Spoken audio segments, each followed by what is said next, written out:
va faire un travail professionnel, impartial et être extrêmement aussi prudent. Prenez soin de vous et aussi de votre sécurité. Par équipe de 2, ces 24 observateurs de l'Institut électoral pour une démocratie durable en Afrique et le Centre Carter ont pris la route ce matin pour rejoindre leur zone d'observation. La feuille de route est claire, analyser toutes les phases du processus électoral. Ce qui est bon, nous allons le dire. Quand il y a des dysfonctionnements, nous allons le dire en faisant des recommandations fortes pour permettre à ceux qui gèrent les élections en Côte d'Ivoire de les améliorer. À leur arrivée, ces observateurs de court terme vont être formés sur les enjeux régionaux et les spécificités de leurs circonscriptions respectives. Au total, le jour du scrutin, plus de 50 observateurs provenant de 28 pays, dont 20 africains, apprécieront le processus. La mission publiera peu après le scrutin les premières conclusions.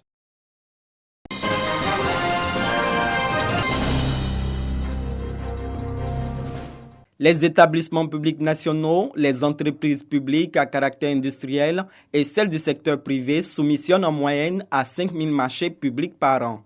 Quelle est l'incidence de ces marchés publics sur l'économie nationale? Comment les secteurs comme l'éducation et la santé en tirent profit? C'est à ces problématiques que va tenter de répondre cette étude lancée par l'Autorité nationale de régulation des marchés publics, ANRMP. L'objectif, c'est de voir un peu quelle est l'incidence de ces marchés publics-là sur notre économie nationale.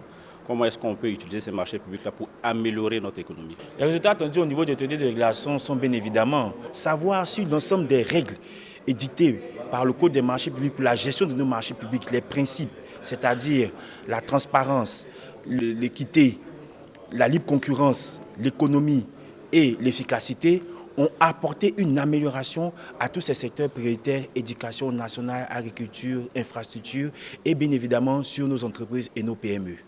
Le secteur privé aussi a intérêt à savoir quels sont les secteurs porteurs. À partir de l'expérience passée, un investisseur qui arrive a tous besoin d'une vue panoramique de ce qui existe, à partir de ce qui a été fait sur les décennies passées. Ces données, nous ne les avons pas. L'étude devrait pouvoir permettre de les mettre à disposition. Le représentant du cabinet d'études sélectionnées, Christian Boga, a présenté la méthodologie. Il s'en est suivi des échanges avec les points focaux en charge des marchés publics dans les administrations. La collecte des données va durer 3 mois. Les résultats de l'étude sont attendus pour février 2021.